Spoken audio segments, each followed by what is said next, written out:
In film school, there's something I used to do all the time. I would take a finished movie and map it out. Not just what happens, but how it's built. Using frameworks like Save the Cat beat sheet, I would break films into structure so I could understand how they worked. And then I would use that same structure to write my own stories in screenwriting class. Not as a rule book necessarily, but as a tool. Because when you can see the construction, you stop watching passively and start understanding deliberately. And that applies to more than just movies. It applies to storytelling in general. Arguments, narratives, media, they're built.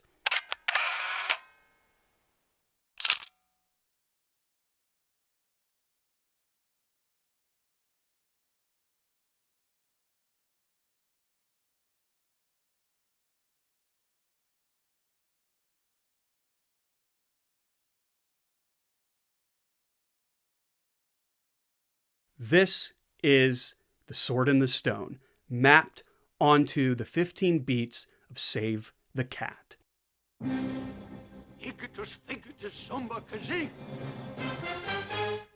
I want your attention, everything. Number 1 is the opening image, a kingdom without order. Before Arthur becomes king, before the sword is pulled, before destiny is confirmed, the Sword in the Stone isn't really about a king. It's about a boy being told he's nothing, while the structure of the story quietly proves otherwise. We open on a dark, unstable England. No king, no leadership. A sword in stone appears with a promise, a system searching for authority without understanding what authority is. And below the hilt, in letters of gold, were written these words: Whoso pulleth out this sword of this stone and anvil is rightwise king, born of England. Though many tried for the sword with all their strength, none could move the sword nor stir it. So the miracle had not worked, and England was still without a king. In time, the marvelous sword was forgotten. Number 2 is the theme stated, knowledge over status.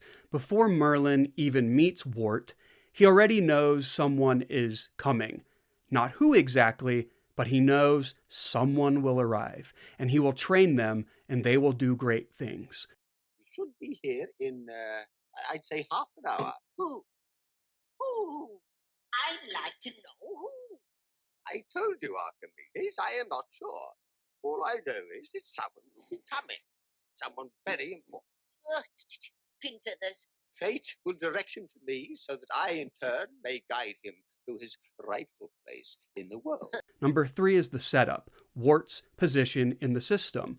We see Wart in Sir Ector's household, serving Kay, carrying gear, being dismissed. Kay is being trained for knighthood. Wart is in the background. The system already decided who matters, but Wart doesn't believe that.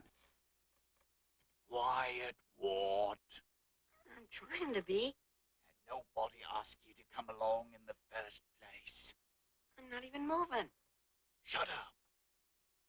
Number 4 is the catalyst. Merlin enters the story. Wart gets lost in the forest, meets Merlin, everything shifts. Learning determines worth. Power doesn't come from status, it comes from knowledge. Now, my name is Merlin. I'm not for you. Oh, my name's Arthur, and everyone calls me Ward. Have you had any schooling? Oh, yes. I'm trained to be a squire. I'm learning the rules of combat and swordsmanship and jousting and horsemanship. Oh, yes, very good. No, I mean a real education. Mathematics, history, biology, natural science, English, Latin. Number 5, debate. Is Wart capable of more? Wart doubts himself. Others reinforce that doubt. Merlin insists he can be educated, but Wart isn't quite convinced. Then a question emerges. Is he actually capable of becoming something more? Or is he exactly what people say he is? You can't grow up without a decent education, you know. Oh, I suppose not, sir. Merlin. So, I am going to be your tutor.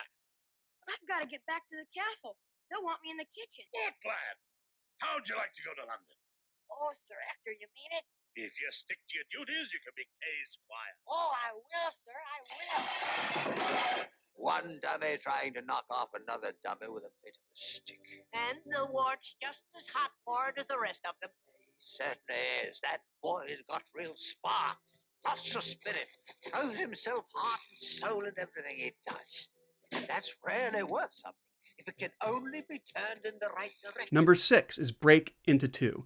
Enter the training world. Wart goes with Merlin, leaves the rigid system behind, and we move from a world of hierarchy into a world of transformation. This is where the movie feels like it drifts, but it doesn't. It trains.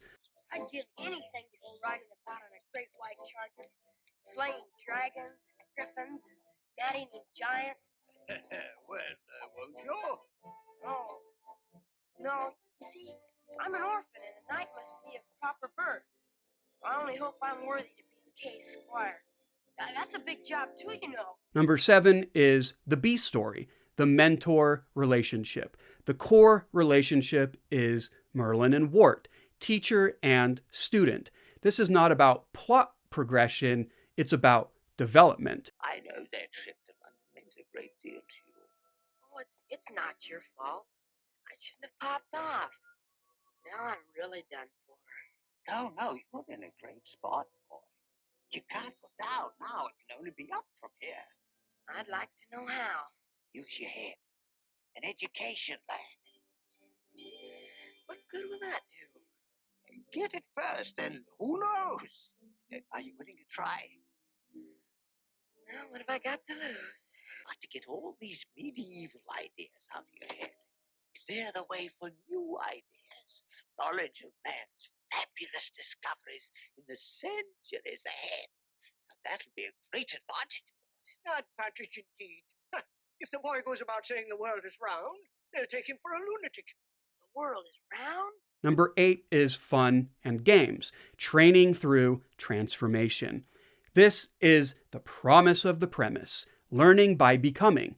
There's the fish sequence, survival. As a fish, Wart learns survival. He's small, vulnerable, outmatched. The barracuda doesn't care who he is. It forces him to understand his environment or be consumed by it.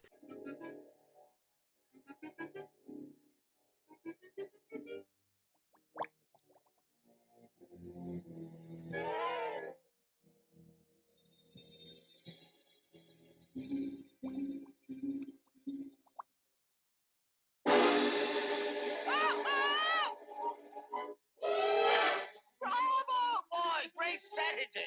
Is the lesson about over? Did you get the point? Yes, brain over brawn. The squirrel sequence, emotion.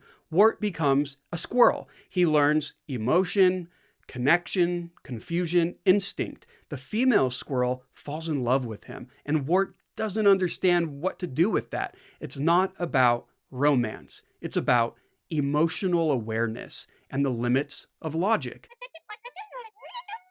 She sure acts funny. Yeah, she likes you. Why? Yes, well, that's nature again. But I'm afraid there's no time to explain. Yeah, now you better leave me out of it. Yeah, me too. Marlin! You're on your own, lad. I'm afraid magic can't solve this problem. Look, I'm not a boy. I mean, I'm not a squirrel. I'm a boy. A human boy, not a real. Oh, leave me alone. And then the bird and flight sequence, perspective. As a bird, he learns perspective. Flight changes how he sees everything. The world is no longer flat and immediate. It's layered, expansive, connected. These aren't adventures. They are controlled exposures to reality. Merlin isn't entertaining Wart. He's preparing him. Off we go! Now, tuck your feet under, like me. That's it. That's the idea. Whoa, what? Oh! And don't fight the air currents. Use them.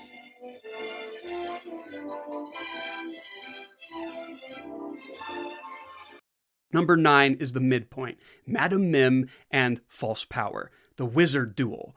Merlin versus Madam Mim. Mim represents chaos, shortcuts, and ego. Merlin represents discipline and knowledge. Merlin wins not by strength, but by understanding the rules. This is the midpoint shift. Power isn't dominance, it's comprehension. Rule 1, no mineral or vegetable. Only animal. Rule 2, no make-believe things like pink dragons and stuff. Rule 3, no disappearing. No. Rule 4, no cheating. Oh, I win! I win! Madam, I have not disappeared. I am very tiny. I'm a germ, a rare disease. I'm called Malagaleta-mopterosis. And you caught me, Mim. What? Number 10, bad guys close in. Return to old structure.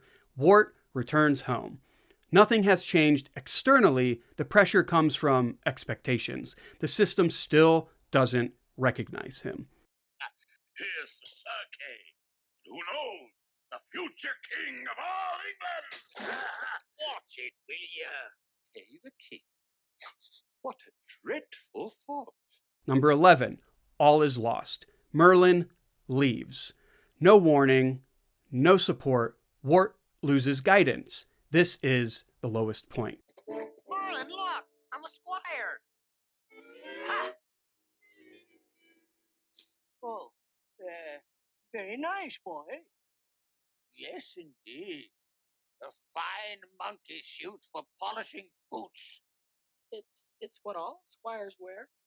And I thought you were going to amount to something. I thought you had a few brains. You don't know a thing about what's going on today. I'm lucky to be Kay's squire. Oh, of all the idiotic guys, blow me to Bermuda! Number 12 is Dark Night of the Soul, alone without direction. Wart is back where he started, still a squire, still overlooked, but internally different. The question becomes, who is he without instruction? Will he ever come back? Who knows? Who knows anything? Number 13 is Break into 3. The sword appears. Wart is sent to retrieve a sword for Kay because he forgot to bring one. Wart finds the sword in the stone. No destiny moment, no dramatic buildup, just a task. Now it's up to the swords. Swords? Swords? Oh no! Kay, What? I forgot your sword. Forgot my sword? I left it back at the inn. Why, you ugly little fool. You better get it, or don't you dare come back. Number 14 is the finale. Action defines identity. Wart pulls the sword effortlessly. He is simply doing a task. He pulls it because he's trying to help. No ambition, no ego, no claim, just action. The system that ignored him now validates him. But the film has already shown us the truth. He didn't become worthy in that moment. He was already worthy because he learned how to think. There in the churchyard. A sword. Oh, Archimedes, a sword. You're going to have a time pulling it out. Watch it, boy.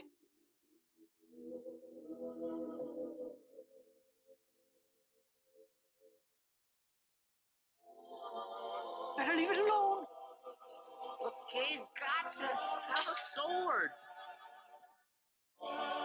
Now, come on, quick. Let's get out of here. This is not my sword. Hold on, Kay. Wait a minute. Whoso pulleth out this sword It's the sword in the marvelous sword. Hold everything! Someone's pulled the sword from the stone!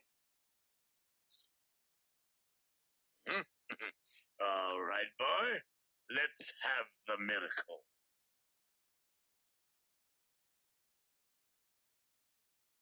Wait a minute. Anyone can pull it once it's been pulled. You may give the boy a chance. Go ahead, son.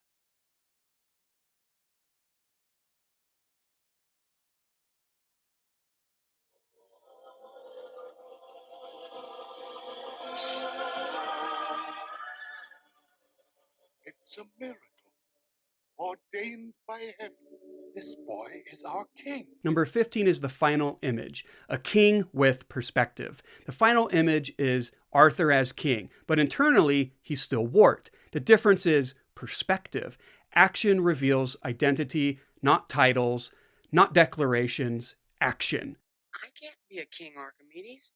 I don't know anything about ruling a country. I told you to leave the thing in the stone, boy. I'll run away. That's what I'll do. They'll just have to get somebody else. Better take the side door, Martin.